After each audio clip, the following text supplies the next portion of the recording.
সরকারের প্রধান উপদেষ্টা ডাক্তার মোহাম্মদ ইউনূস, আমি সত্যি স্বপ্ন দেখি সবাইকে সঙ্গে নিয়ে এই আগামী নারায়ণগঞ্জকে নিয়ে। আমি নারায়ণগঞ্জের সন্তান হিসেবে এক নতুন স্বপ্ন দেখি। আপনারা জানেন বিগত দিনগুলিতে আমরা কীভাবে সন্ত্রাস চাঁদাবাজদের হাতে জিম্মি ছিলাম। আমাদের অবস্থাটা এমনই ছিল যে আমরা আমাদের কথাগুলো বলতে পারি নাই। বিভিন্নভাবে সরকারি পেটোয়া বাহিনী দিয়ে আমাদেরকে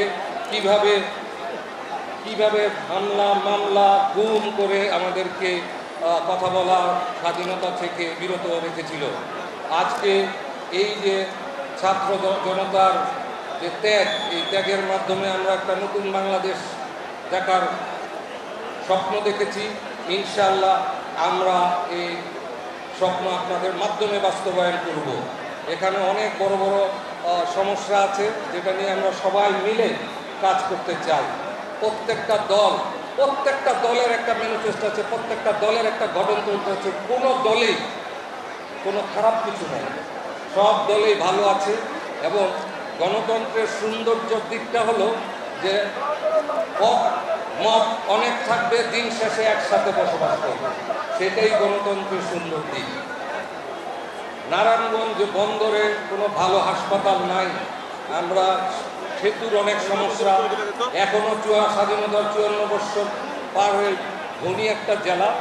এই জেলাতে এখনও নৌকো দিয়ে বেশিরভাগ মানুষের যাতায়াত করতে হয়। আমাদের একটা ইচ্ছা, আমরা সবাইকে নিয়ে এই কাজগুলি আমরা করব।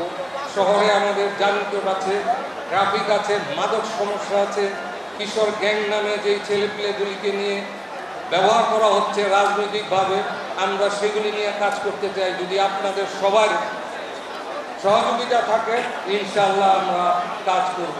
সেটা হতে হলে জনপ্রতিনিধি হতে হবে, বিষয়টা এরকম না। জনপ্রতিনিধি হয়েও করা যায়, জনপ্রতিনিধি না হয়েও করা যায়। আমার এই ইচ্ছাকে ও উদ্যোগকে অনেকেই নানাভাবে ইতিবাচক এবং নেতিবাচক হিসাবে সমালোচনা করেছেন। যারা ইতিবাচক সমালোচনা করেছেন তাদেরকে আমি সাধুবাদ জানাই এবং ধন্যবাদ জানাই। এবং যারা নেতিবাচক সমালোচনা করছেন এবং করতেছেন তাদেরকে বলবো ব্যক্তিগত আক্রমণ না করে গঠনমূলক সমালোচনা করেন, যেটা থেকে ভুল শুধরে আমরা সকলে ঐক্যবদ্ধভাবে নারায়ণগঞ্জের উন্নয়নের জন্য কাজ করতে পারি। আমাকে নিয়ে আপনাদের অনেকের দ্বিধা যে আমি বিএনপি করি কিনা, আজকে যে সকল বিএনপির মা ভাই বোনেরা এখানে এসেছেন তারাই প্রমাণ করে দিয়েছেন আমি বিএনপি করি কিনা। আপনারা সবাই দোয়া করবেন আমি যেন আপনাদের আস্থা এবং বিশ্বাস ধরে রাখতে পারি। ভোট দ্বারা নির্বাচিত হবে